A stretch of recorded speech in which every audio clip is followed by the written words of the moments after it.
उम्मीद करता हूं कि आप सभी लोग 1 घंटा बहुत अच्छी एक्सरसाइज कर रहे हो, अपने हार्ट अपने लंग को मजबूत कर रहे हो और अपनी इम्यूनिटी को बढ़ा रहे हो। तो चलिए शुरुआत करते हैं आज के इस सेशन के साथ।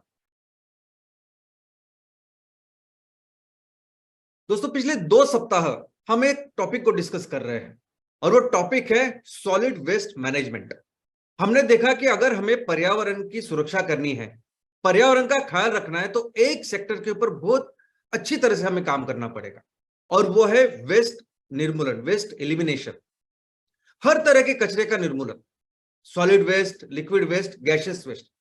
हमें इस तरह से काम करना पड़ेगा सॉलिड वेस्ट के ऊपर कि कोई भी कचरा उस डंपिंग ग्राउंड में ना जाए, कोई भी वेस्ट वाटर हमारे नदी तालाब को खराब ना करे और कोई भी ऐसा खराब वायु या गैस हमारी इस हवा में या वातावरण में नहीं जाना चाहिए। और इसके लिए हम सभी को मिलके एमसीएल परिवार में सभी जो उद्योजक है, हमें क्या करना होगा, तो हमें प्रोजेक्ट्स लगाने पड़ेंगे, रिसाइकलिंग के प्रोजेक्ट और हर तरह के रिसाइकलिंग के प्रोजेक्ट हम लगाएंगे। इनफैक्ट हम पिछले 2 सप्ताह से जिसकी बात कर रहे हैं वो है सॉलिड वेस्ट मैनेजमेंट, और एक्चुअली उस रिसाइकलिंग प्रोजेक्ट के बारे में बात करने के लिए और एक अध्याय और एक एपिसोड बाकी है। और मैं आज अपेक्षित है कि मैंने वो लेना चाहिए था, लेकिन आज एक अवसर ऐसा है कि मुझे एक अलग टॉपिक के ऊपर आज आपके साथ बात करनी है, आपके साथ डिस्कस करना है। तो वो जो तीसरा अध्याय है उस श्रृंखला का, वो हम बाद में लेंगे। तो चलिए शुरुआत करते हैं आज के इस टॉपिक के साथ। सबसे पहले मैं आप सभी को नए वर्ष की बहुत बहुत शुभकामनाएं देना चाहता हूं। ये जो वर्ष जो हम नॉर्मली जिसका इस्तेमाल करते हैं, जो जनवरी फरवरी से शुरू होता है, ये जो जनगणना है इसे ग्रेगोरियन पद्धति कहते हैं। ग्रेगर एक पोप थे जिनसे जो 16वें शतक में इन्होंने इस जनगणना इस दिनदर्शिका की शुरुआत की और इसी कैलेंडर को सभी पूरी दुनिया के लोग फॉलो करते हैं। लेकिन क्या आपको पता है कि हमारे देश का भी एक इंडियन नेशनल कैलेंडर है जिसको हम शक्का का कैलेंडर ऐसा भी कहते हैं, और जिसकी शुरुआत होती है हमारे इस नॉर्मल महीने के 21 या 22 मार्च को। और इस 21-22 मार्च को फिर अलग अलग तरह के हम उत्सव मनाते हैं और नए साल को उसका स्वागत करते हैं, जैसे गुड़ी पाड़वा, उगाड़ी, चेती चांद। तो हमारा ये जो कैलेंडर है इसमें भी 12 महीने होते हैं और इस महीने की शुरुआत होती है चैत्र से। तो चैत्र, वैशाख, ज्येष्ठ, आषाढ़, श्रावण, भाद्रपद, अश्विन, कार्तिक, मार्गशीर्ष, पौष, माघ, फाल्गुन। तो मुझे अभी भी याद है। तो ये 12 महीने हैं हमारे इस इंडियन नेशनल कैलेंडर के, और उसी की शुरुआत अभी इस महीने 21 मार्च को हुई। लेकिन उसी के साथ और एक नए साल की शुरुआत हमारे इस संस्था में हुई है। दोस्तों, हमारी जो संस्था है, अभी टेक्निकली हम बिजनेस कर रहे हैं, भले ही हम बहुत ही सामाजिक विचार के सब हो, लेकिन टेक्निकली हम एक बिजनेस हो, और बिजनेस सेक्टर में एक नए साल की शुरुआत होती है 1 अप्रैल से। दोस्तों, जिस तरह से हम स्कूल में जाते हैं, एक स्कूल की जो संस्था है या पढ़ने की इंस्टीट्यूशन जो होती है, स्कूल की शुरुआत होती है जून में और उसकी एग्जाम होती है मार्च अप्रैल में। हर 3 महीने के बाद स्कूल में हमारी टर्म एग्जाम होती है, यूनिट टेस्ट होती है। 6 महीने के बाद हमारी सामाई या मिड टर्म ऐसी एग्जाम होती है। उसी तरह से हमारा एक साल की शुरुआत 1 अप्रैल से होती है, और इस साल को जो बिजनेस सेक्टर में जो भी सभी कंपनियां काम करती है, उनको जो साल है वो 1 अप्रैल से शुरू होकर 31 मार्च तक कंप्लीट होता है। और इस साल को हम आर्थिक वर्ष, फिस्कल ईयर, फाइनेंशियल ईयर या बजट ईयर ऐसा भी कहते हैं। इस साल की जो शुरुआत हुई वो इसलिए हुई कि गवर्नमेंट के जो सभी तरह के टैक्स असेसमेंट है उसके लिए इस साल का उपयोग किया जाता है। उसी तरह कंपनियां जो भी परफॉर्मेंस करती है, उनके सभी जो अकाउंटिंग होती है, वो सभी परफॉर्मेंस इस साल के तहत ही उसका असेसमेंट होता है। लेकिन दोस्तों, ऐसा नहीं कि पूरी दुनिया में 1 अप्रैल से ये साल शुरू होता है।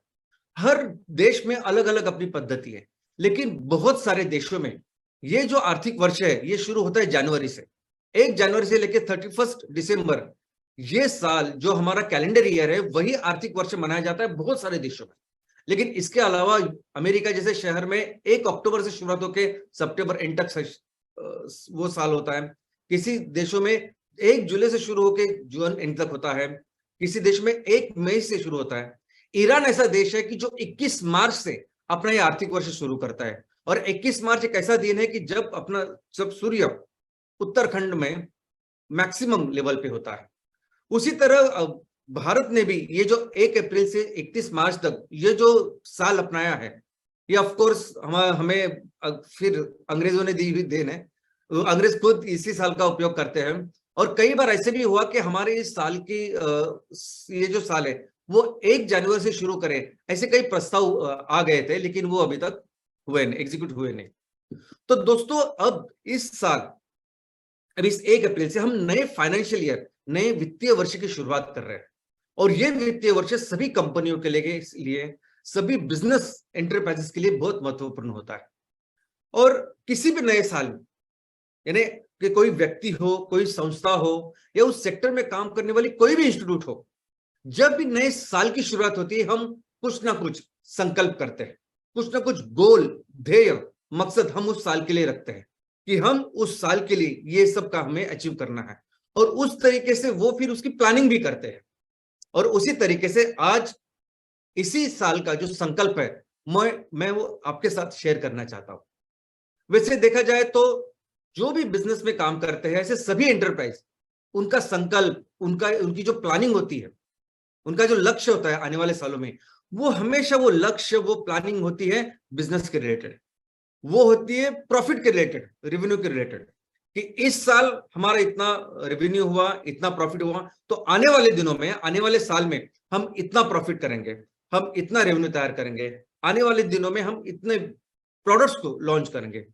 तो मैक्सिमम जो सभी कंपनियां हैं, उनके जो संकल्प होते हैं, उनकी जो प्लानिंग होती है नए साल के लिए, वो इकोनॉमिक होती है, वो पैसे को लेके होती है, और वो सही भी है। क्योंकि अगर बिजनेस की हम व्याख्या देखें तो वो है कि किसी भी वस्तु या सेवा का निर्माण करके उससे पैसे कमाना। तो पैसे कमाना ही उद्देश्य होता है कि जिसकी वजह से कंपनियां शुरुआत होती है। तो उनके संकल्प वैसे ही होते हैं। लेकिन बहुत सारे ऐसे ऑर्गेनाइजेशन है कि जिनकी सोच थोड़ी सी अलग भी हो सकती है, थोड़ी सी बेहतर भी हो सकती है। अभी जैसे हमारे आधुनिक भारतीय जो हमारा उद्योग है, उसके जनक जिन्हें हम कहते हैं, वो हमारे जमशेदजी टाटा साहब। जब उन्होंने हमारे ब्रिटिश इंडिया में उद्योगों की शुरुआत की, तब उनकी सोच क्या थी? तो उनकी सोच सिर्फ पैसा कमाना नहीं था। इनफैक्ट उनकी सोच ये थी कि किसी भी जब उद्योग का, व्यापार का, बिजनेस का हम निर्माण करते हैं, ये उद्योग, ये व्यापार जिस समाज में हम तैयार करते हैं, जिस लोगों के साथ हम तैयार करते हैं, तो ये लोग, वो समाज सिर्फ उस बिजनेस में स्टेक होल्डर नहीं होते। तो हम जो व्यापार करते हैं, जो बिजनेस करते हैं, जो उद्योग करते हैं, उसका मकसद, उसका लक्ष्य, उसका पर्पस ये लोग होते हैं। यानी हम जिनके लिए बिजनेस करते हैं, वो बिजनेस उन लोगों के लिए होते हैं, उन लोगों को बेहतर करने के लिए होता है। तो ऐसे विचारों के साथ हमारे इस आधुनिक भारतीय उद्योग क्षेत्र का जन्म हुआ। और दोस्तों, जब एमसीएल की बात आती है, तो एमसीएल भी एक मिशन के लिए एमसीएल ने बिजनेस की शुरुआत की है। और एमसीएल का मिशन ये है कि हमें इस बिजनेस के साथ, ये सब काम करने के साथ, हमें इस दुनिया को फिर से सस्टेनेबिलिटी की राह पर लेके जाना है। सस्टेनेबिलिटी यानी जिस तरीके से अब करोड़ों सालों से ये दुनिया चलती आ रही है, जिस तरीके से लाखों सालों से ये मनुष्य इस धरती के ऊपर रह रहा है, उसी तरीके से आगे के हजारों, लाखों, करोड़ों साल भी ये ऐसे चलता रहे। हम किसी भी डेवलपमेंट, साइंस, टेक्नोलॉजी के इनोवेशन, इसके खिलाफ नहीं है। हम तो चाहते हैं अच्छी अच्छी टेक्नोलॉजी बने, हमारी जिंदगी और बेहतर बने, ये सोसाइटी और बेहतर बने। लेकिन हम सिर्फ चाहते हैं कि ये सब जब हो तो वो सही दिशा में हो, वो ऐसी दिशा में हो कि जिसके साथ, जिसके चलते चलते हम अपने इस पर्यावरण का, अपने इस घर का, अपनी इस पृथ्वी का भी ख्याल रखें, ताकि लाखों, हमेशा के लिए ये ऐसे ही काम चलते रहे। और ये हमारा मिशन। और इसीलिए जब संकल्प की बात आती है, जब प्लानिंग की बात आती है इस साल के लिए, तो हमारी जो प्लानिंग है सिर्फ आर्थिक नहीं है। सबसे पहले तो हमारी प्लानिंग है एनवायरनमेंट, पर्यावरण को लेकर। हमारी प्लानिंग है हमारे समाज, लोगों के लेकर, सोसाइटी के लिए, सोशल। और तीसरा ऑफर जो है वो है प्रॉफिट, इनकम। तो पहला जो ऑब्जेक्टिव है पर्यावरण को लेकर, तो दोस्तों उस ऑब्जेक्टिव के लिए, उसी चीज के लिए तो हमने इस संस्था की शुरुआत की कि पर्यावरण का संवर्धन हमें करना है, उसको ग्लोबल वार्मिंग से बचाना है और कई सारी तरीके से जो आज उसकी हानि हो रही है उसको बंद करना है। और इसलिए हमारी प्लानिंग है कि हम ज्यादा से ज्यादा एमपुल का निर्माण करें और उसके साथ इस जीवाश्म ईंधन, इस फॉसिल फ्यूल को रिप्लेस करें।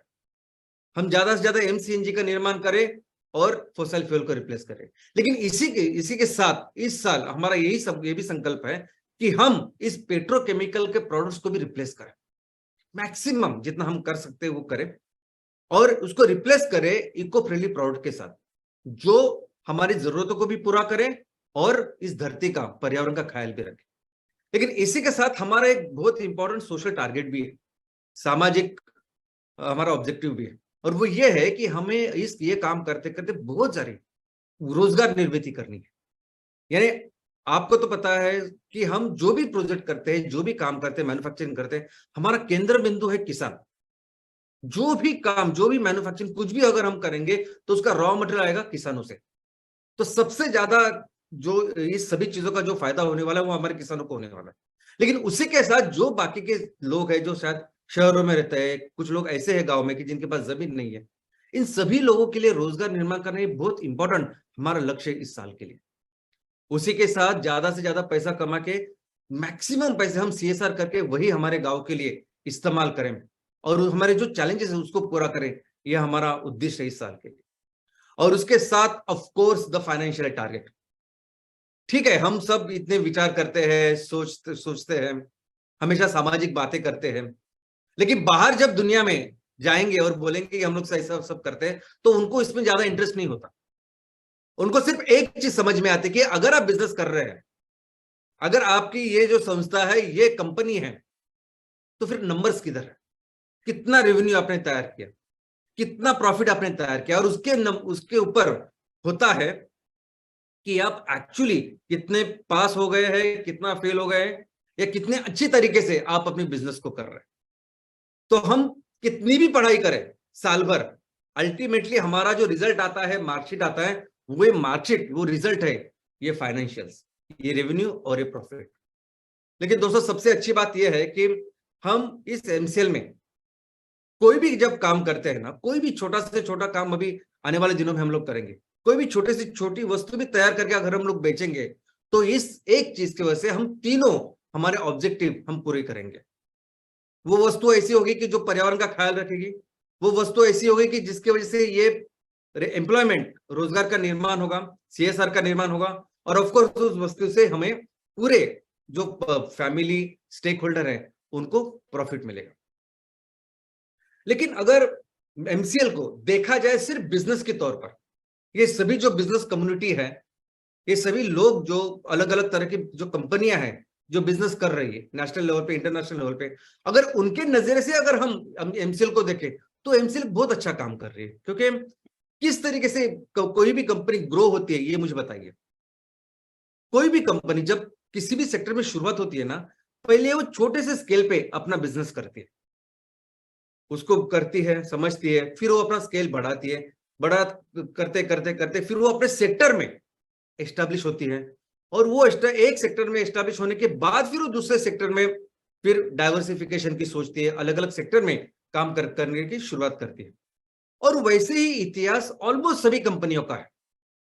हमारे देश में ये जो जाने माने बिजनेस हाउसेस है, कंपनियां हैं, जैसे बिरला, टाटा, महिंद्रा, विप्रो, ये सभी जो बिजनेस हाउस है, इनफैक्ट इंटरनेशनल भी कोई भी कंपनी जो आज तारीख में बड़ी है, उसका भी इतिहास अगर आप लोगे तो वो भी ऐसे ही है।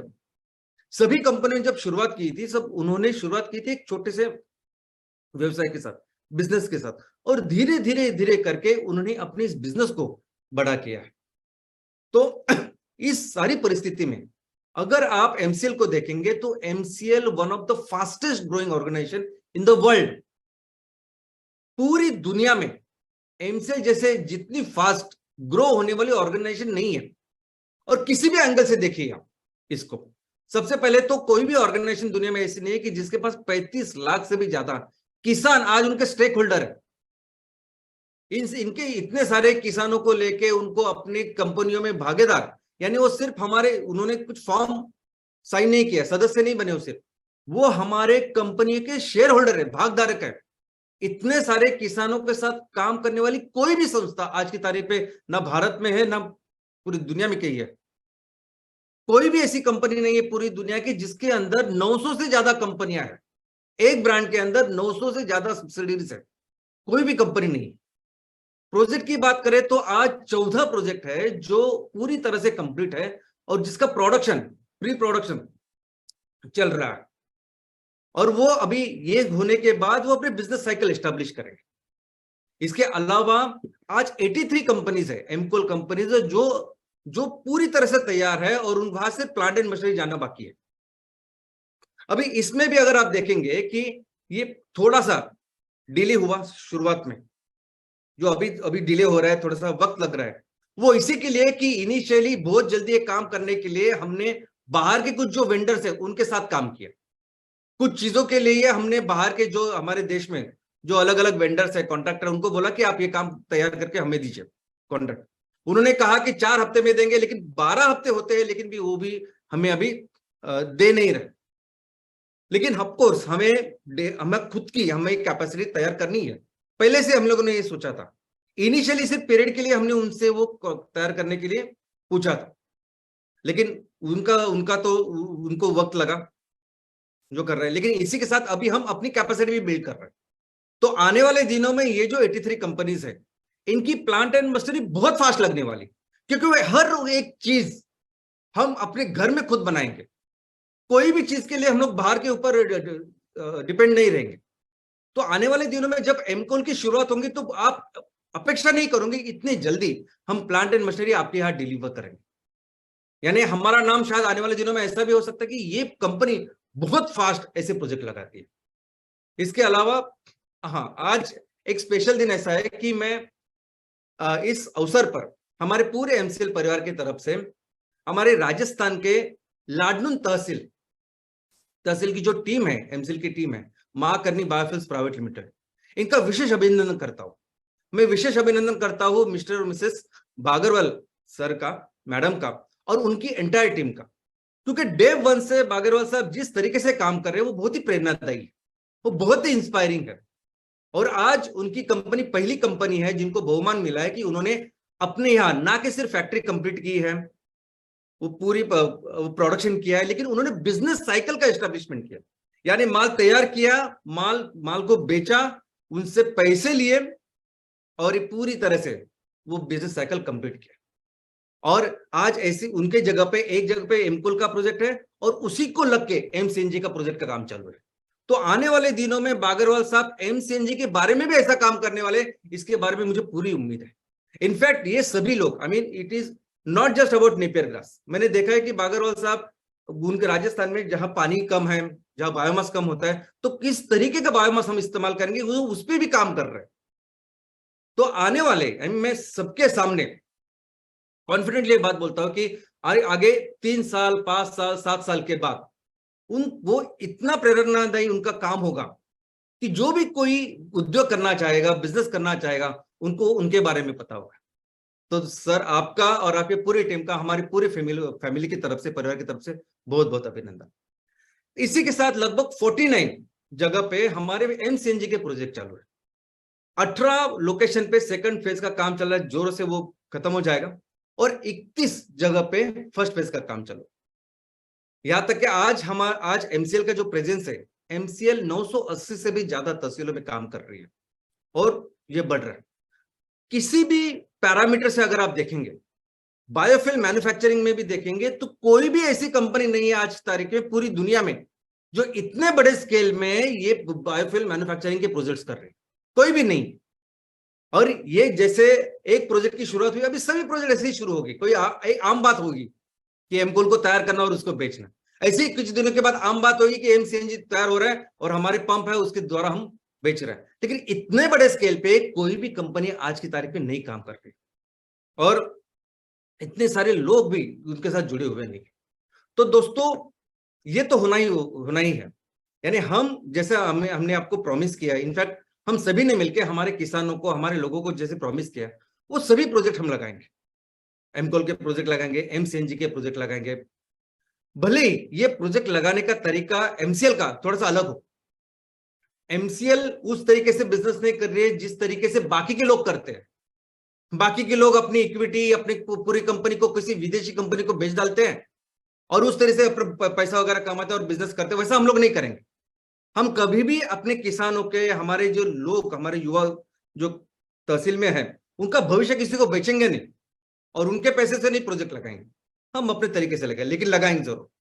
तो प्रोजेक्ट की ये तो लगना ही है, लेकिन सबसे बड़ी ताकत जो मुझे नजर आती है, जिसके लिए मैं बहुत प्राउड फील करता हूं और जिसके वजह से कोई भी संगठन बहुत स्ट्रांग, बहुत बड़ा संगठन बनता है, वो है लोग। आज एमसीएल में अगर हमारी ताकत सच में कुछ है तो वो है हमारे लोग। दोस्तों, ये लोग ही है कि जिनकी वजह से छत्रपति शिवाजी महाराज ने स्वराज्य का निर्माण किया। अकेले छत्रपति शिवाजी महाराज नहीं कुछ कर सकते थे, उनके साथ वो मावड़े थे जिसकी वजह से वो स्वराज्य का निर्माण हुआ। और वैसे तरीके जिस तरीके से लोग आज हमारे साथ है, मुझे बिल्कुल इसमें कोई संदेह नहीं कि दुनिया की सबसे बड़ी ऑर्गेनाइजेशन की ताकत हम लोग रखते हैं। ऐसे कुछ एग्जांपल मैं आज आपको देना चाहूंगा। सबसे पहले एग्जांपल है मिस्टर और मिसेस राहुल मंगनवार सर। सर एक खुद इंजीनियर है। बेलगांव, कर्नाटक के बेलगांव जिले में बेलगांव तालुका है, वहां उस कंपनी के मातृभूमि सेवा बायोफ्यूल्स इंडस्ट्रीज के बोर्ड पे भी वो है और एक एमवीपी भी करके एक ग्राम पंचायत पे वो काम कर रहा है। वो अपनी पत्नी के साथ मोटरसाइकिल पे कर्नाटक के बेलगांव से लेके पाकिस्तान बॉर्डर तक उन्होंने सफर किया, गए और आए। ऑलमोस्ट 10,000 किलोमीटर उन्होंने सफर किया। और कैसे सफर किया? तो अपने मोटरसाइकिल को उन्होंने एमसीएल का झंडा लगाया और हर जगह जाके उन्होंने इस बायोफ्यूल के बारे में, एमसीएल के बारे में अवेयरनेस किया, लोगों को बताया। हर जगह जाके इसको स्प्रेड किया, बताया लोगों के ग्लोबल वार्मिंग, पर्यावरण और इस बायोफ्यूल के बारे में। और ये उन्होंने काम किया, इसके लिए Guinness book of the world record में उनकी गणना हुई या उनकी नोंद हुई। अभी मंगनवार साहब इसलिए उन्होंने नहीं किया ये काम कि उनको लगा था कि मैं करूंगा और मेरी जो नोंद है, मेरा जो जिक्र है वो Guinness book of the world record में होगा, वहां वो दर्ज हो जाएगा। इसके लिए उन्होंने काम नहीं किया। ना कि वो इसलिए एमसीएल में आए कि एक दिन उनको गिनीज बुक वर्ल्ड में उनको अपना नाम करना था। पैशन है, लोग दिल से काम करते हैं। उनको लगता है कि ये मैसेज पूरी दुनिया में, पूरे देश में, हर गांव में जाए, लोगों को समझे कि किस तरह से हम धरती माँ को बचा सकते हैं, किस तरह से हम अपने किसानों के लिए काम कर सकते हैं। और इसी के लिए किसी भी कोई उन्हें प्रॉफिट मिलेगा, कोई उनको रिकॉग्निशन मिलेगा, इसके लिए कोई काम नहीं करते। दिल से पैशनेटली ये लोग काम करते। और मैं आज एमसीएल परिवार की तरफ से फिर से एक बार मिस्टर और मिसेस राहुल मंगनवार सर और पूरी टीम, जो मातृभूमि की टीम है, उन सबका दिल से अभिनंदन करता हूं। और ऐसी और एक स्टोरी मैं आज आपको बताना चाहता हूं। दोस्तों, हमारे एमसीएल परिवार में हर मंगलवार सुबह 8 बजे एक सेशन होता है जिसे हम कहते हैं 5M सेशन, और जिसमें हर तहसील के जो मेन प्रमोटर है वो अपना अपना प्रेजेंटेशन करते हैं। तो हर हफ्ते एक नए प्रेजेंटेशन, एक नए तालुके से आते हैं और अपना एक प्रेजेंटेशन करते हैं। ऐसे ही पिछले सप्ताह एक प्रेजेंटेशन होने वाला था, मुझे हुआ, जिनका नाम है संतोष कुराड़ी सर। वो सिद्धापुर तहसील से है, जो जिला है उत्तर कन्नड़ा, कर्नाटक। अभी संतोष सर, जब उनको मंगलवार को सेशन करना था, सोमवार को एक्सीडेंटली वो इंजर हो गए, उनका फोरआर्म फ्रैक्चर हुआ। दोस्तों, जब भी हमें फ्रैक्चर होता है तो फ्रैक्चर होने के बाद डॉक्टर आपको प्लास्टर करता है और 3-4 महीने बोलते कि रखो इसको, जो बोन है अपने आप हील हो जाते हैं। लेकिन जब वो फ्रैक्चर अलाइन, वो बोन अलाइन नहीं होते, वो एक डिस्प्लेस होते हैं, या उस फ्रैक्चर में बोन, जो हड्डियां है, वो टूट जाती है, तो उस टाइम पे डॉक्टर्स को ओपन सर्जरी करके या ऑपरेशन करके वो हड्डी को अलाइन करना पड़ता है, ऑपरेशन करना पड़ता है। इनके साथ भी वही हुआ। इनके साथ जब यह हादसा हुआ तो सोमवार को इनको एडमिट करना पड़ा। डॉक्टर ने कहा कि आपको ऑपरेशन करना है। लेकिन ये एडमिट होने के बावजूद ये वहां से घर ले आए। सोमवार को रात को वो घर आए, मंगलवार को सुबह उन्होंने अपना सेशन किया और अपने सेशन के बाद वो फिर से एडमिट होने के लिए, ऑपरेशन करने के लिए वहां गए। कौन करता है मुझे बताइए, कौन कौन करता है जो इतने डेडिकेटेडली, अब डेडिकेटेडली एक कॉज को लेके, एक मकसद को लेके इतने पैशनेटली काम करता है। संतोष सर, आप सभी को, हमें आपका बहुत बहुत अभिनंदन, और हमें बहुत प्राउड है, हमें बहुत गर्व महसूस होता है कि आपके जैसे लोग आज हमारे इस परिवार में हैं, और आपके जैसे लोगों से हम बहुत आगे इस संगठन को लेके जाएंगे। और कई सारी ऐसी कहानियां, कई सारे ऐसे लोग हैं कि जिनके साथ एमसीएल संगठन बढ़ा है, और इसलिए मुझे पक्का विश्वास है कि आने वाले दिनों में हम बहुत बड़ा काम इस संगठन से करने वाले हैं। तो चलिए बात करते हैं रिजल्ट की। दुनिया कहती है ना कि आपको बिजनेस करना है तो क्या रेवेन्यू है, क्या रिजल्ट है, कहाँ है मार्केट, तो उसकी बात करते हैं। और मुझे पता है कि इसके बारे में सब लोग आपको भी पूछते होंगे। तो ये जो चीज है, आज इस साल के लिए हमने ये संकल्प किया है कि हमें हर तहसील में अपने ये जो प्रोजेक्ट्स है उसको पूरे करने हैं। इनफैक्ट अभी जो मैंने कहा कि 83 जो एमकोल प्रोजेक्ट्स है, एमसीएनजे 49 प्रोजेक्ट, इसको तो पूरा करना ही है। लेकिन जितने भी कंपनियां आज हमारे साथ जुड़ी हुई है, ऐसी नई कंपनियां भी जो हो सकता है शायद पिछले हफ्ते ही जुड़ गई हो, तो इन सभी कंपनियों में इस साल हमें बायोफ्यूल मैन्युफैक्चरिंग यानी शुरुआत करनी है एमकोल प्रोजेक्ट के साथ। एमकोल प्रोजेक्ट के साथ मैं कह रहा हूं कि इस साल में सभी जगह प्रोजेक्ट लगाने एमकोल के। मैं इतना कॉन्फिडेंट इसलिए कहता हूं क्योंकि एमकोल प्रोजेक्ट्स के लेके सभी चीजें आज हमारे कंट्रोल में है। प्लांट एंड मशीनरी का जब सप्लाई चालू होगा तो बहुत जल्दी हम ये प्रोजेक्ट जल्दी लगा पाएंगे। यानी आज किसानों को जो भी वादा हमने किया है तो उसको वादे को हम पूरा करेंगे। और एम कोल और एम सीएनजी प्रोजेक्ट में वैसे देखा जाए तो लोगों की तरफ से, लोगों की पर्सपेक्टिव से ज्यादा फर्क नहीं है, क्योंकि दोनों प्रोजेक्ट में अगर आप देखोगे तो रॉ मटेरियल जो है वो 100 टन पर डे है। दोनों प्रोजेक्ट के लिए किसान उतनी खेती करने वाले 100 हेक्टेयर में, उसके लिए किसानों को उतना ही पैसा मिलने वाला है। दोनों ही प्रोजेक्ट में एमवीपी जो काम करेंगे उनके लिए भी उतना पैसा मिलने वाला है। हमारे जो भी चैनल पार्टनर है, बाकी के लोग हैं, उनको भी उतना ही पैसा मिलने वाला। सिर्फ फैक्ट्री का जो आउटपुट है वो अलग है, जिसकी वजह से फैक्ट्री ओनर को शायद कम मिलेगा, लेकिन ठीक है। लेकिन बहुत जल्द हम ये एमकोल के प्रोजेक्ट लगा सकते हैं जो हर तहसील में हमें लगाने। लेकिन दोस्तों, सिर्फ बिजनेस के लिए एमसीएल की स्थापना नहीं हुई। हम जब भी जिस उद्देश्य के साथ हमने शुरुआत की वो उद्देश्य काफी अलग है। सिर्फ अगर बिजनेस की तरफ से देखें तो हम लोग बहुत अच्छा काम कर रहे हैं। बिजनेस की तरफ से अभी ये 14, 83 ये सब प्रोजेक्ट होने के बाद हम दुनिया की बायोफ्यूल की नंबर 1 कंपनी बन सकते हैं, बनेंगे। लेकिन हमारी जो जिम्मेदारी है वो उससे बहुत ज्यादा है। हमारी जिम्मेदारी हमारे लोगों की है। हमने जब भी हम गांव में गए हमने प्रेजेंटेशन दिया है तो लोगों को बहुत सारी चीजों की जिम्मेदारी हमने ली है। तो हमें इस साल में जो काम करना है ना वो उससे बिजनेस से बढ़कर है। और सबसे इंपॉर्टेंट काम जो मुझे लगता है ना कि वो रोजगार निर्माण का है। ये जितने भी लोग आज हमारे गांव में, और सिर्फ गांव में नहीं, शहरों में भी, गांव में शहरों में से कई सारे लोग हैं कि जिनको आज रोजगार की जरूरत है, एम्प्लॉयमेंट की जरूरत है। तो इस साल हमें इस एम्प्लॉयमेंट जनरेशन के ऊपर काम करना है, बहुत ज्यादा काम करना है दोस्तों।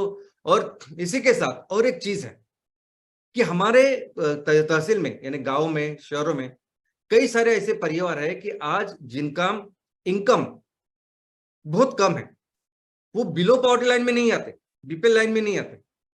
क्योंकि अगर बिलो पॉवर्टी लाइन की डेफिनेशन अगर हम देखें तो उस डेफिनेशन के हिसाब से अगर आपका साल का इनकम 27,000 रुपया है तो फिर आप बिलो पॉवर्टी लाइन में नहीं आते, उसके अभाव आते हैं।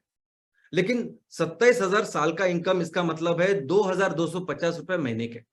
और 2,250 रुपए महीने का मतलब है बहुत कम। यानी अभी सिलेंडर 1100 रुपए हो गया तो आप सोच सकते हैं कई सारी जरूरतें जो पूरा नहीं कर सकते।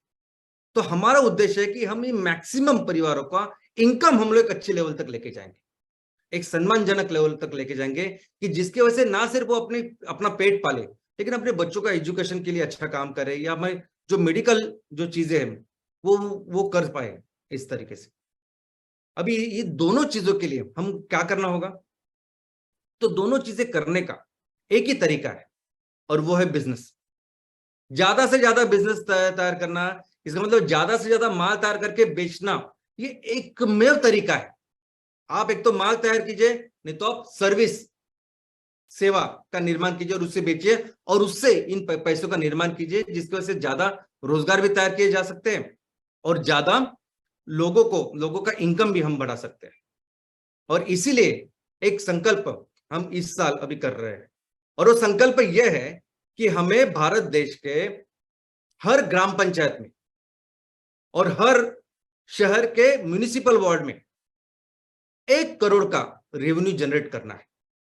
हर ग्राम पंचायत में और हर म्युनिसिपल वार्ड में इस साल 1 करोड़ का रेवेन्यू, बिजनेस का टर्नओवर तैयार करना है।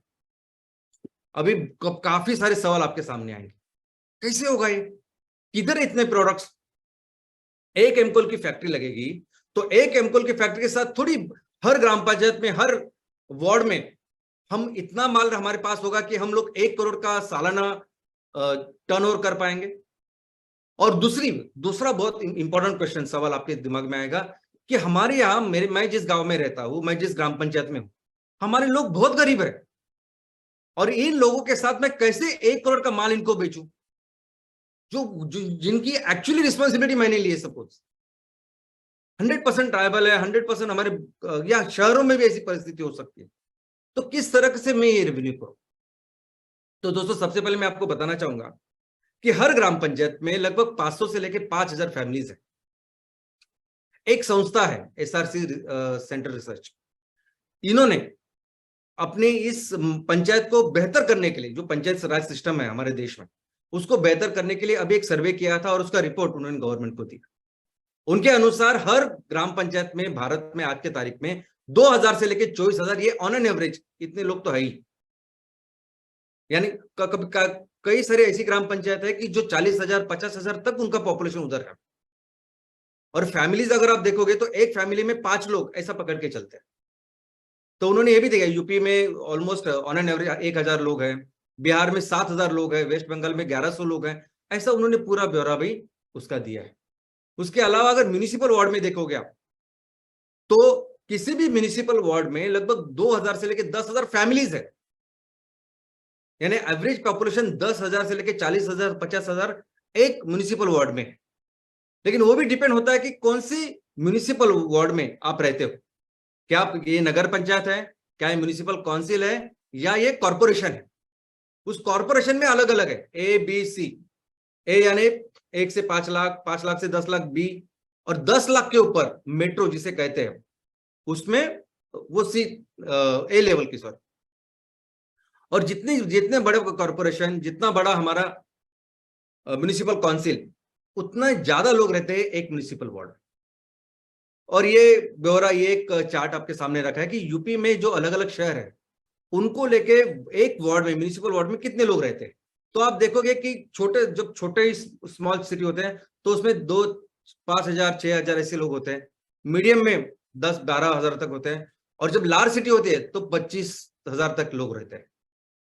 तो अगर 1 करोड़ का रेवेन्यू हमें हर ग्राम पंचायत में करना है तैयार, अगर 1 करोड़ का रेवेन्यू हर म्युनिसिपल वार्ड में हमें तैयार करना है, तो क्या करना है?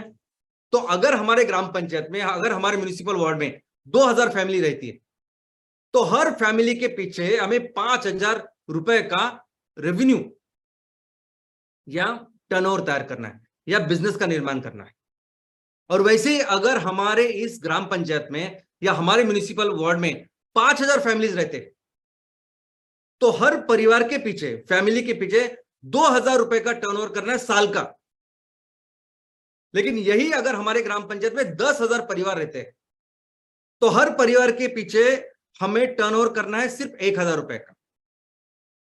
और फिर आपको लगेगा कि बेचना है इतना सब कुछ, तो दोस्तों बेचना नहीं है सिर्फ।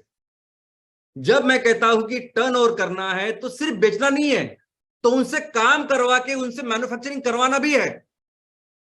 1 करोड़ का जब टर्नओवर करना है, तब कई सारी चीजें उनसे तैयार करके लेना, वो भी टर्नओवर ही है। पहली बात तो जब सेलिंग की बात आती है, जो हमको सेल करनी है कोई प्रोडक्ट्स, तो हमें हम इस तरीके के प्रोडक्ट अभी लेके आने वाले हैं कि जो प्रोडक्ट हम हर घर में हम लोग उनको देने वाले हैं।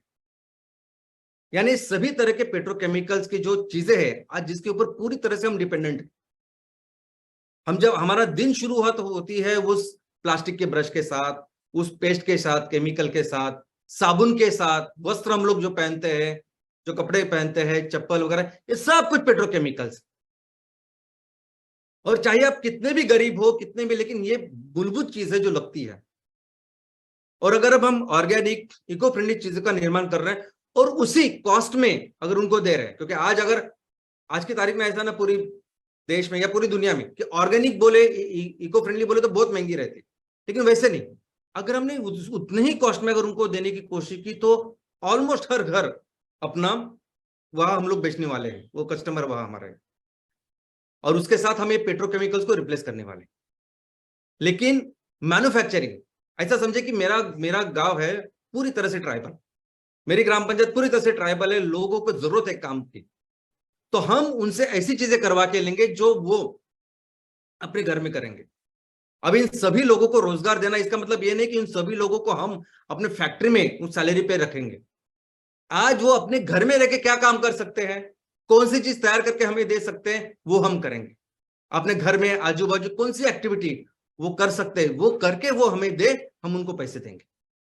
और इस तरीके से ऑलमोस्ट हर परिवार को हम ऐसी कुछ ना कुछ काम दे सकते हैं, कुछ मैन्युफैक्चरिंग करवा सकते हैं, और वो चीजें फिर हम बेच सकते हैं पेट्रोकेमिकल को रिप्लेस करने के लिए। और इसीलिए हम अभी बहुत जल्द एमसीएल इको फ्रेंडली प्रोडक्ट्स को इंट्रोड्यूस करने वाले हैं। लेकिन सबसे पहले हम क्या करेंगे, किसी भी तहसील में जब काम शुरू करना है तब सबसे पहले उस तहसील में हम अपनी बायोफ्यूल की मैन्युफैक्चरिंग की फैक्ट्री लगाएंगे। हम कंपलसरी एमकोल की फैक्ट्री लगाएंगे, क्योंकि हमें ये एस्टैब्लिश करना है और सोसाइटी को बताना है कि हमारा जो मेन बिजनेस है, कोर बिजनेस है, और जिसके वजह से हम इस तहसील की अर्थव्यवस्था 3,000 करोड़ का रेवेन्यू और 25-30 हजार तक अर्थव्यवस्था तक लेके जाने वाले हैं, उसका बेस है ये फ्यूल। हर ग्राम पंचायत में एमकोल का प्रोजेक्ट लगाना है और एमसीएनजी का प्रोजेक्ट लगाना है।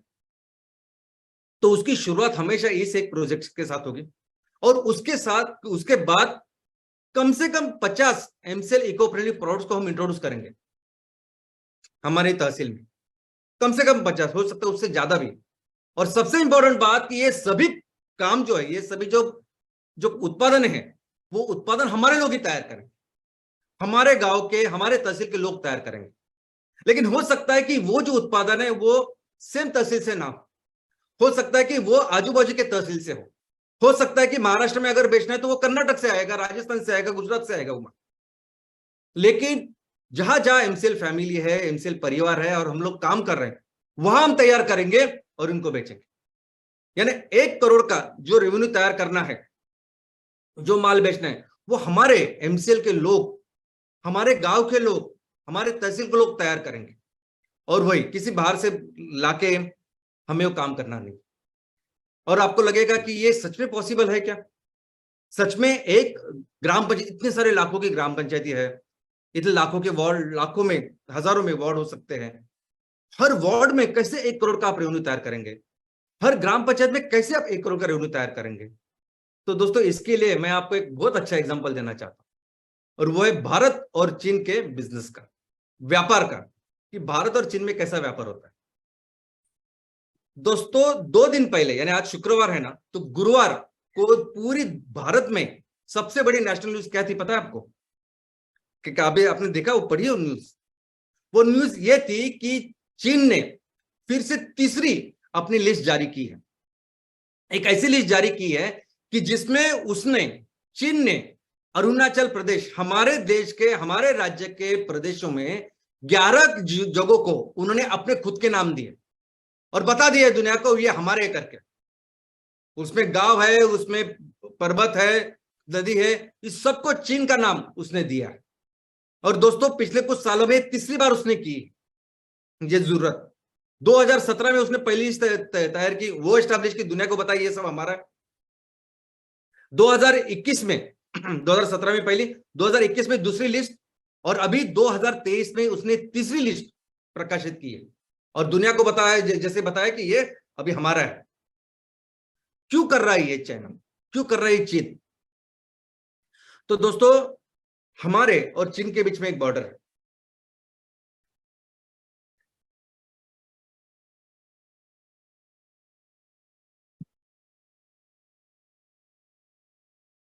जैसे हमारे और पाकिस्तान के बीच में जो एलओसी है, लाइन ऑफ कंट्रोल, वैसे हमारे और चीन के बीच में भी एक लाइन ऑफ कंट्रोल है। अभी भारत और पाकिस्तान के बीच में जो लाइन है उसे कहते हैं रेड क्लिफ लाइन। वैसे ही हमारे और चीन के बीच में जो लाइन है उसे कहते हैं मैकमोन लाइन, उस पूरे एलओसी को।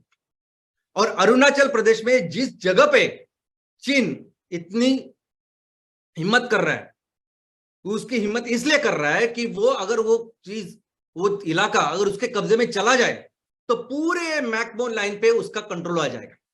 वो ऐसी जगह पे होगा तो आराम से वो पूरे इस बॉर्डर को कंट्रोल कर देगा। दोस्तों, आप सभी को कारगिल के बारे में पता है, क्या हुआ था कारगिल में? तो कारगिल में वो पाकिस्तानी सैनिक वहां उस जगह पर जाके बैठे थे जहां से वो आराम से हमारे लोगों की जो चीजें उसको कंट्रोल कर सकते थे। उसी तरह का काम कर रहा है चीन, और इसलिए बार बार वो इस अरुणाचल प्रदेश के ऊपर काम कर रहा है, मानो जंग की तैयारी कर रहा है। और एक तरफ ये कर रहा है, और ये 2 दिन पहले की सबसे बड़ी हमारे देश की न्यूज है। तो एक तरफ ये चीन हमारे खिलाफ ऐसी जंग की तैयारी कर रही है, और दूसरे तरफ ये परिस्थिति है कि आज की तारीख में चीन हमारे देश का सबसे बड़ा व्यापार करने वाला देश बन चुका है। सबसे ज्यादा व्यापार हम चीन के साथ करते हैं। इतने सालों तक हमने अमेरिका नंबर 1 पे था, और अमेरिका के साथ हमारा पॉजिटिव व्यापार था, हम ज्यादा एक्सपोर्ट करते थे। अभी चीन नंबर 1 हमारा बिजनेस पार्टनर बन गया। मार्च 2022 का जो एंड 21-22 का जो है, उस साल में सबसे ज्यादा व्यापार हमने चीन के साथ किया। कितना किया? तो $135.98 बिलियन, यानी 11,15,000 करोड़ का व्यापार बिजनेस हमने चीन के साथ किया। और इस 11,15,000 करोड़ का बिजनेस जो हमने चीन के साथ किया, उसमें से हमने अगर चीन को भेजा होगा या बेचा होगा जो माल, कितना है? तो 1,43,000 करोड़ का। यानी पिछले साल वो था 2,30,000 करोड़, उससे घटकर इस साल हमने 1,43,000 करोड़ का माल उसको चीन को बेचा है। और चीन ने क्या किया? चीन ने हमें इस साल 9,71,000 करोड़ का माल बेचा है। यानी उसके एक साल पहले वो सिर्फ 7,99,000 यानी 8 लाख पकड़ सकते हैं, 8 लाख करोड़ का था। इस साल 9,71,000 करोड़ का माल उसने हमको बेचा है, जो पिछले साल से कई ज्यादा है। और इसका मतलब यह है कि जब हम इस चीन के साथ बिजनेस कर रहे हैं, व्यापार कर रहे हैं, तो इस साल हमने उसको 8 लाख करोड़ से भी ज्यादा पैसे कमा के दिए हैं। 8,28,000 करोड़ चीन ने कमाए हैं हमारे से। और ये सब जो पैसा हमसे कमाए ना, वो अभी वो जंग पे ऊपर डाल रहा। इस तरह से चीन इसका काम कर रहा है। और जो भी चीज हम चीन से अभी ले रहे हैं, जो इंपोर्ट कर रहे हैं, ऐसा नहीं कि वो सिर्फ चीन में बनती है। बहुत सारी चीजों का निर्माण हम अपने देश में कर सकते हैं, लेकिन फिर भी चीन इस तरीके से बिजनेस कर रहा है। आप सोचिए कैसी परिस्थिति है। एक तरफ वो चीन युद्ध की तैयारी कर रहे हैं, और एक जगह हम लोग इतना ज्यादा पैसा कमा के उसको दे रहे हैं। और ये परिस्थिति को बदलना है इस साल। एक बहुत अच्छा एग्जांपल मैं आपको देता हूं। अभी हमारे देश में जितने भी प्लास्टिक के खिलौने बेचते हैं ना मार्केट में, सब ये लोग, ये ट्रेडर्स, विक्रेता, 70% जो हमारी जरूरत है वो चीन हमें देता है। 70% यानी 34,000 करोड़ से भी ज्यादा। 34,200 करोड़ का माल हम लोग चीन से लेते हैं। बाद में उसे और अपना प्रॉफिट लेके वो लोगों का हाथ में जाते जाते हो तो और ज्यादा होगा। लेकिन 34,000 करोड़ से ज्यादा सिर्फ प्लास्टिक के खिलौने वो हम चीन से मंगवा रहे हैं। और दूसरी तरफ हमारे यहां कुछ ऐसी जगह है कि जहां सदियों से खिलौने बनते आ रहे हैं। और कौन से खिलौने? तो ऐसे खिलौने जो 100% इको फ्रेंडली है। और उसका एक अच्छा एग्जांपल है महाराष्ट्र का सिंधुदुर्ग। महाराष्ट्र में सिंधुदुर्ग करके एक जिला है जो गोवा को लग के है, और वो सदियों से मशहूर है अपने वुडन, लकड़ी के खिलौने के लिए, जो बहुत हल्की लकड़ी होती है। ऐसे बहुत अच्छे खिलौने वो बनाते हैं।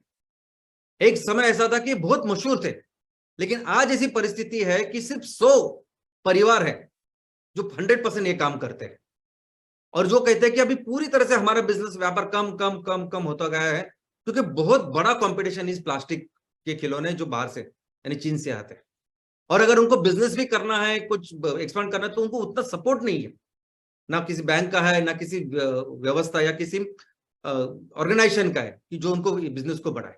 और मुझे नहीं लगता कि उनका टर्नओवर, अभी टर्नओवर कितना है इसके बारे में कोई जानकारी मुझे मिली नहीं, लेकिन मुझे नहीं लगता ये टर्नओवर 10-20 करोड़ के ऊपर कुछ होगा साल का टर्नओवर। और दोस्तों, ये सिंधुदुर्ग जिला अभी इसमें ऑलमोस्ट सभी तहसीलों में हम एमसीएल काम कर रही है। हर तहसील में एमसीएल प्रेजेंस है, हमारे लोग अच्छी तरीके से वहां काम कर रहे हैं।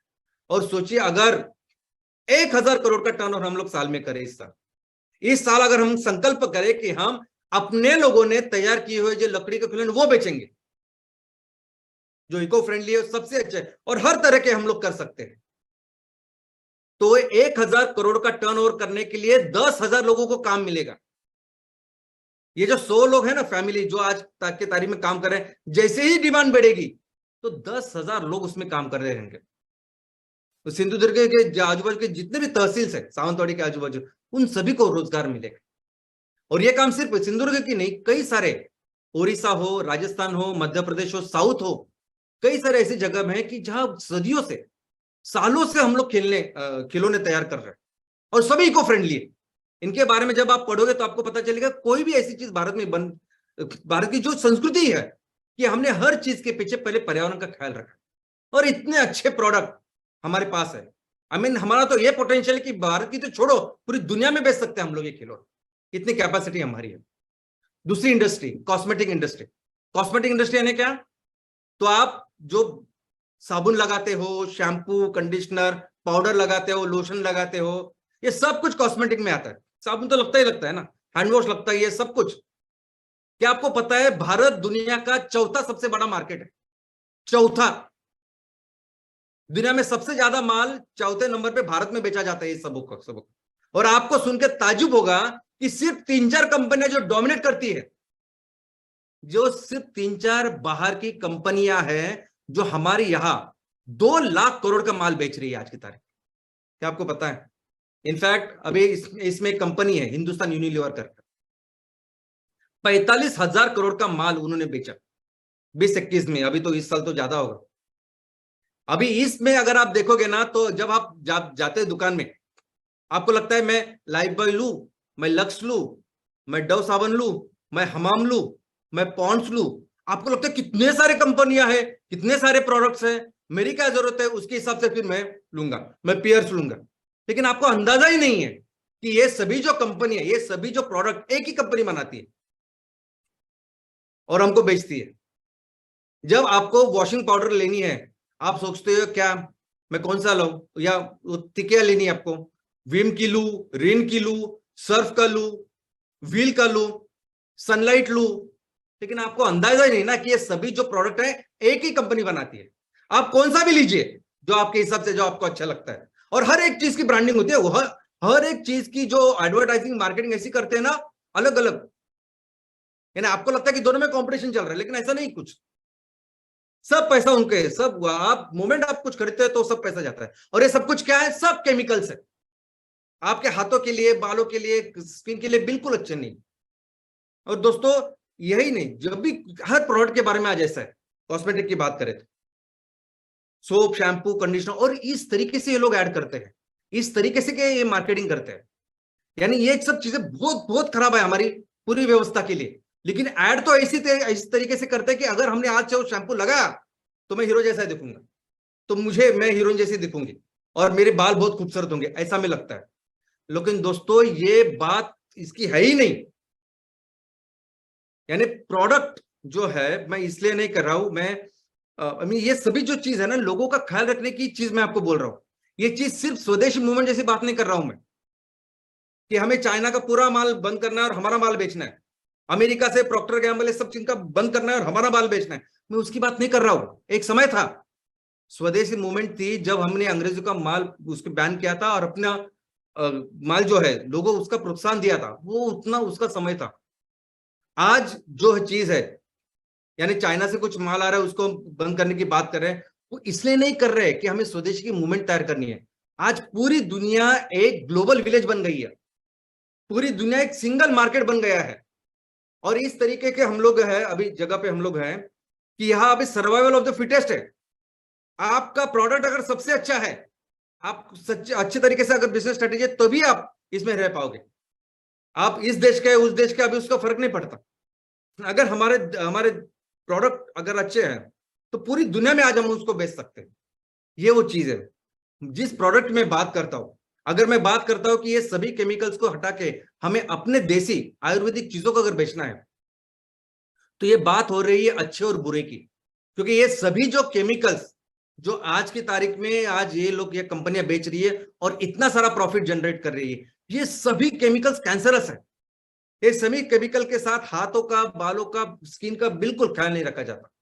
और ये सब कुछ हमारी जो प्रोडक्ट्स है इतने सालों से, जो आयुर्वेदा या बाकी की चीजें, ये तो ऐसा समझिए कि हजारों सालों से हमने डेवलप की है, जो सिर्फ कॉस्मेटिक नहीं तो एक दवा करके काम करती है, आपको बेहतर बनाती है। ये बात है अच्छे और बुरे की। अगर आपको पैसा कमाना है इसके लिए कुछ भी बेचेंगे आप। आपको पैसा कमाना है इसलिए कोई भी बिजनेस करोगे। उस गेमिंग जैसे आज गेमिंग के ऐप है, यानी स्टार्टअप, इतने सारे स्टार्टअप तैयार हो रही है और वो क्या कर रही है, तो गेमिंग ऐप तैयार कर रही है ताकि हमारे सभी युवा सिर्फ मोबाइल पे वो गेम खेलते रहे। कितने सारे ऐप्स, वो कितनी गलत चीज है। वो जुए जैसा वो गेम होता है, जुए जैसा ही काम है वो। यानी बिजनेस करना है इसलिए कुछ भी काम करना ही गलत है। तो अगर हमें ये काम करना है नहीं इसलिए करना है क्योंकि ये सही काम है, ये सही चीज है लोगों के लिए, समाज के लिए, हमारे भविष्य के लिए। ये जो मैगी नूडल है 2022, 21, 22, 30 साल में इस मैगी ने ऑलमोस्ट 17,000 करोड़ की मैगी बेची भारत में सिर्फ। लेकिन इसी मैगी में आप नहीं जानते इतने केमिकल्स है, इतना लेड आर्सेनिक है कि उसको बैन कर दिया था कई सालों तक। ये इस जॉनसन जॉनसन बेबी पाउडर की जो हम बात करते हैं, और हर ऐड में दिखाई देता है कि कैसे बेबी, छोटा बच्चा, उसकी पाउडर, उसकी लोशन कितना अच्छा है, कितना बेहतर होता है। इतना केमिकल्स उसमें है कि आज की तारीख में पूरी दुनिया में इतने सारे केसेस चल रहे हैं जॉनसन एंड जॉनसन के ऊपर। इतनी बीमारियां उसने तैयार की है, कैंसर तैयार किए। और इसलिए मुझे लगता है कि ये जो चाइना, और देखो हमारे देश में हमारे सामने, आंखों के सामने क्या परिस्थिति, चीन किस तरीके से हमको लूट भी रहा है एक तरीके से, और उसी पैसे का उपयोग कर रहा है वो जंग के लिए। पूरी तरह से बैन कर देना चाहिए। एक तो है जो देश के खिलाफ, और दूसरे उसे कितने बेहतर हमारी चीजें हैं। एक प्रोडक्ट को भी जो अगर देखेंगे तो हमारी चीजें बहुत बेहतर है। यानी ऐसी परिस्थिति होनी चाहिए कि हम चीन को बेच रहे हैं वो सब चीजें। इतना इतना अवेयरनेस उनके कस्टमर में भी जाना चाहिए। ये जैसे देखिए ना कि ये हमारे जो तेल है, देसी तेल, कितने अच्छे, कितने हेल्दी। यानी हेल्दी तो नहीं बोलूंगा मैं, तो दवाई उसको बोलूंगा, इतने फायदे उसके। और उसको पूरी तरह से रिप्लेस किया वो घटिया, बैड, खराब ऐसे वेजिटेबल ऑयल से जिसका इस्तेमाल आज हम लोग कर रहे हैं। ये सभी जो प्रोडक्ट हम तैयार करेंगे ना, जो हमें तैयार करना है, ये हमारे देश में हमारे लोग जो हाथों से तैयार करते हैं, जिसमें ज्यादा से ज्यादा लोग तैयार करते हैं, ऐसे करेंगे। यानी मशीन में तैयार हो रहे हैं, एक फैक्ट्री लगा रही है एमसीएल, और उसमें मशीन रोबोट तैयार करेंगे, ऐसा नहीं। तो ये सभी लोग हमारे हाथों से ये प्रोजेक्ट, ये प्रोडक्ट्स का निर्माण करेंगे, जिसको हम, जिसके साथ हम इस पेट्रोकेमिकल को रिप्लेस करेंगे। और दूसरी बात, जो हमारे लोग आज गांव में बसे हैं ना, गांव में है, शहरों में, ये एक्सपर्ट्स है इन चीजों के। ये हमारे लोग कर सकते हैं, हमारे देश के, बाहर के नहीं। अमेरिका, चाइना, किसी भी यहाँ किसी भी देश में ऐसे लोग नहीं है, ऐसे कारागिर नहीं है जो हाथों से ये सब चीजें कर सकते हैं। अगर इनको हमने बढ़ावा दिया तो हम पूरी दुनिया में इस प्रोडक्ट को बेच सकते हैं, और जो मशीन से तैयार नहीं होती। और दोस्तों ये करने के बाद हमारे जो एंटरप्रेनर है, जो ग्राम पंचायत में होता है, जिनका नाम होता है, जिनको हम कहते हैं कि एमसीएल विलेज प्रोजेक्ट, और जो शहरों में जो शुरू होने वाला है उसका नाम है एमसीएल अर्बन प्रोजेक्ट, जो हर म्युनिसिपल वार्ड में होगा। उनका इनकम क्या होगा, तो 1 करोड़ का रेवेन्यू अगर माल बेचना है तो कम से कम 5%, यानी अगर आप मैन्युफैक्चरिंग करके ले भी रहे हो और सेल कर रहे हो, तो कम से कम 5% से लेकर 10% ये उनका इनकम है। यानी अगर 1 करोड़ का टर्नओवर करना है तो उसके साथ 5 लाख से 10 लाख इतना सालाना हम कमा सकते हैं, वो कमा सकते हैं, हमारे लोग कमा सकते हैं। और ये जो इनकम है, ये इस एमसीएल इको फ्रेंडली प्रोडक्ट्स का इनकम है। ये इनकम उस नेपियर ग्रास का नहीं, नेपियर ग्रास का अलग इनकम है। हर एमवीपी अपने गांव में जो खेती करेगा उसका जो इनकम है उसका इनकम है। कोई एमकोल अगर बेच रहा है, एमयूपी एमवीपी, तो वो उनका अलग इनकम है। मैं सिर्फ इस इनकम की बात कर रहा हूं। और दोस्तों ये तो सिर्फ उस अपनी इनकम की बात है, लेकिन आपको अंदाजा ही नहीं है कितने सारे एम्प्लॉयमेंट को हम जनरेट करेंगे, डायरेक्ट इनडायरेक्ट, कई सारे, इतने सारे लोग लगेंगे ना, आपको अंदाजा भी नहीं है।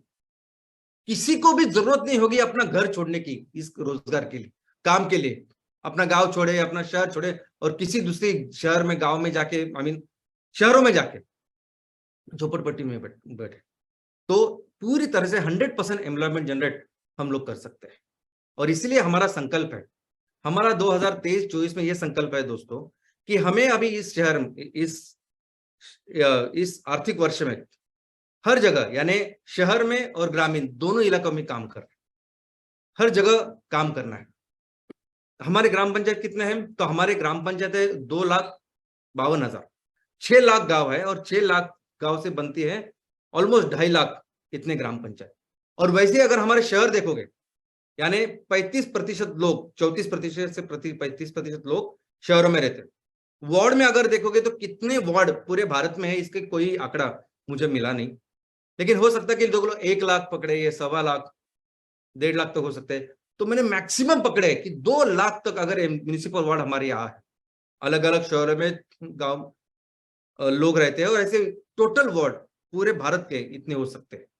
तो अगर टोटल यूनिट कितने हुए, तो वो 2.5 लाख ग्राम पंचायत और 2 लाख शहर के, तो 4.5 लाख हमारे अलग अलग ये यूनिट्स हो गए। और इस हर एक यूनिट में हमें 1 करोड़ का टर्नओवर करना है। यानी भारत के हर कॉर्नर, हर गांव, हर शहर का हर एक कोने में हमारा इस बिजनेस को करके हमें हर म्युनिसिपल वार्ड में और ग्राम पंचायत में अगर हमने 1 करोड़ का टर्नओवर किया, तो वो पूरे देश का टर्नओवर बन जाता है 4.5 लाख करोड़। लेकिन दोस्तों शायद आपको अंदाजा नहीं कि हमारे देश में 320 से भी ज्यादा, 320 लाख करोड़, 320 लाख करोड़ से भी ज्यादा माल हर साल बेचा जाता है। हम कहते हैं ना हमारी जो इकोनॉमी है वो 3.5 ट्रिलियन डॉलर है। तो 3.5 ट्रिलियन डॉलर है क्या? तो 320 लाख करोड़ से भी ज्यादा। भाई 320 लाख करोड़ ये कुछ दिनों पहले गवर्नमेंट से ही आया आंकड़ा है किसी प्रेस का। तो दोस्तों 320 लाख करोड़ का माल, सेवा, वस्तुएं और सेवाएं हमारे भारत में बेची जाती है। कौन बेचता है? आपके सामने है। कौन करता है? आपके सामने है। और इस 320 लाख करोड़ में से अगर हम सब मिलके हमारे लोगों के लिए अगर 4.5 लाख करोड़ का रेवेन्यू जनरेट करें, तो ये 2.5% यानी 1.5% से भी कम है। हर ग्राम पंचायत में, हर वार्ड में 1 करोड़ का टर्नओवर हम लोग करें, तो ये पूरा 1.5% से कम है। इतना पोटेंशियल है। और दोस्तों ये पोटेंशियल, यानी हमारे हर ग्राम पंचायत में, हर वार्ड में ये पोटेंशियल बहुत ज्यादा है, यानी 30, 40, 50। और ये आप देखिए, अगर आप पढ़ाई करोगे तो आपको पता चलेगा कि कितना माल बेच रहे हैं लोग। ऐसे कितनी सारी कंपनियां, उनको कितना प्रॉफिट, मुनाफा, तो आपको समझ में आएगा। और आपको यह भी समझ में आएगा कि सिर्फ इस 1 करोड़ की वजह से कितना बदलाव हम लोग कर सकते हैं। लेकिन हमें अभी ये काम कैसे करना है, तो इसका रोड मैप अच्छी तरह से समझना होगा, क्योंकि हमें ये काम इस तरीके से करना है, इस तरह से हमारा फाउंडेशन तैयार करना है कि आप सिर्फ 1 करोड़ नहीं, वो जो पोटेंशियल है ना 30, 40, 50 करोड़ का, उस वहां तक पहुंचे। आप साल में उतना टर्नओवर करें अपने लोगों के साथ मिलके, जो आज की तारीख में हो रहा है। बाहर की कंपनियां कर रहे हैं, वो हम लोग कर रहे हैं। और सिर्फ बाहर की कंपनियां नहीं, अच्छा काम करेंगे हम लोग, अच्छे प्रोडक्ट्स देंगे, सभी पेट्रोकेमिकल को रिप्लेस करेंगे। लेकिन ये करने के लिए हमें ऐसा काम करना होगा, इस तरह का फाउंडेशन तैयार करना होगा कि हर कोई व्यक्ति अगर 10 रुपए का भी हमसे माल खरीदता हो, तो उसको लगना चाहिए मैं इस 10 रुपए से अपने, जो हमारी जो माँ है, जो धरती माँ है, उसके लिए कुछ कर रहा हूं, मैं अपना काम, अपना कॉन्ट्रीब्यूशन कर रहा हूं।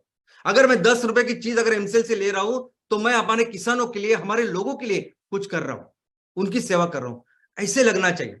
और तब फिर वो हम स्ट्रॉन्ग फाउंडेशन तैयार करेंगे और एक बहुत बड़ा बिजनेस का निर्माण करेंगे। इतना बड़ा बिजनेस की फिर से हम अपने देश को दुनिया की सबसे बड़ी अर्थव्यवस्था बनाएंगे।